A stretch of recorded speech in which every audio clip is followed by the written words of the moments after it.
இன்னும் சில கட்சிகள் வரத்துக்கு வாய்ப்பு இருக்கு. வருவாங்க, பேசிட்டு இருக்காங்க. எங்க ஐயா பேசிட்டு இருக்காங்க, சசிகலா பேசிட்டு இருக்காங்க. வருவாங்க, வரும்பொழுது பகிரங்கமா அறிவிப்பாங்க. உங்களுக்கு எல்லாம் சொல்லுவோம். இதே அன்னைக்கு நீங்களும் நாமும் உட்காந்து திரும்ப விவாதம் பண்ணுவோம். கண்டிப்பா இதே கூட்டணி தாவேகாவோட இணைய வாய்ப்பு இருக்கா? அரசியலில் எதுவும் நடக்கலாம். நிரந்தர நண்பனும் இல்லை, நிரந்தர பகைவனும் இல்லை. அது ஐயாவும் சசிகலா பேசிட்டு இருக்காங்க. அவங்களுக்கு தான் தெரியும் யார்கிட்ட பேசிட்டு இருக்காங்க, எந்த கட்சிகிட்ட பேசிட்டு இருக்காங்கன்றது.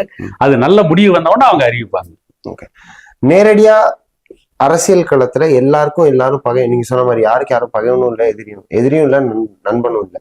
ஆனா என்னை பொறுத்த வரைக்கும் இப்போ இந்த களத்துல யாருக்கு என்ன கிடைக்கும் அப்படின்ற ஒரு நிதர்சனமான பாயிண்ட் இருக்குல்ல, இது உண்மையிலேயே கொள்கைக்கான ஒரு போராட்டமா, இல்ல உட்கட்சி பிரச்சனைகளை சால்வ் பண்றதுக்கான ஒரு எதிர்ப்பு நிலையா, இல்ல தான் பையனுடைய ஒரு பிரச்சனை இருக்கக்கூடிய பையன் என்ன நான் இப்ப ஜெயிச்சு காட்டுறேன்ற ஒரு ஈகோயிஸ்டிக் ஸ்டாண்டா, இல்ல இது இந்த கூட்டணியோடைய நலன்றது என்னது?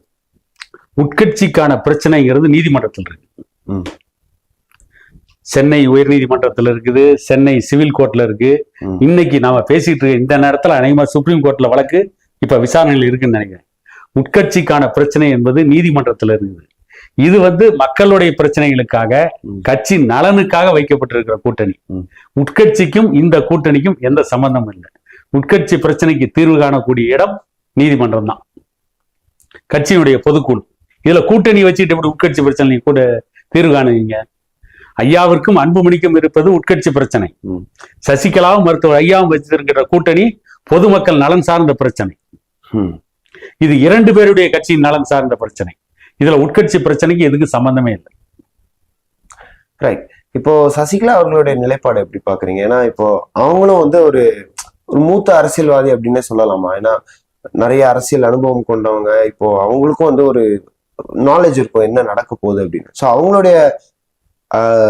அவங்களுடைய நாலேஜும் அவங்களுடைய அரசியல் புரிதலும் எப்படி இந்த கூட்டணிக்கு இல்ல? எங்க ஐயாவுடைய போராட்ட அரசியலும் அவருடைய அரசியல் தந்திரமும், சசிகலா ஜெயலலிதாவின் பின்னால் இருந்து ஜெயலலிதாவை இயக்கியது எல்லாருக்குமே தெரியும். அந்த கட்சியில நீண்ட நெடிய அனுபவம். இன்னும் சொல்ல போனா ஜெயலலிதா இருக்கின்ற பொழுது பல சட்டமன்ற வேட்பாளர்களையே சசிகலா தான் முடிவு பண்ணான்னு சொல்றாங்க. அது நமக்கு தெரியாது, பத்திரிகையில செய்தி தான். அப்படிப்பட்ட அனுபவமும் சசிகலாவுக்கு இருக்கிறதுனால தென் மாவட்டங்களில் யாரை நிறுத்தலாம், எப்படி பண்ணலாம், எப்படி ஜெயிக்கலாம் அப்படின்ற வியூகத்தை அவங்க வகுப்பாங்க. வட மாவட்டத்துல நாம யாரை நிறுத்தலாம், எப்படி வெற்றி பெறலாங்கிற வியூகத்தை அவங்க அமைப்பாங்க.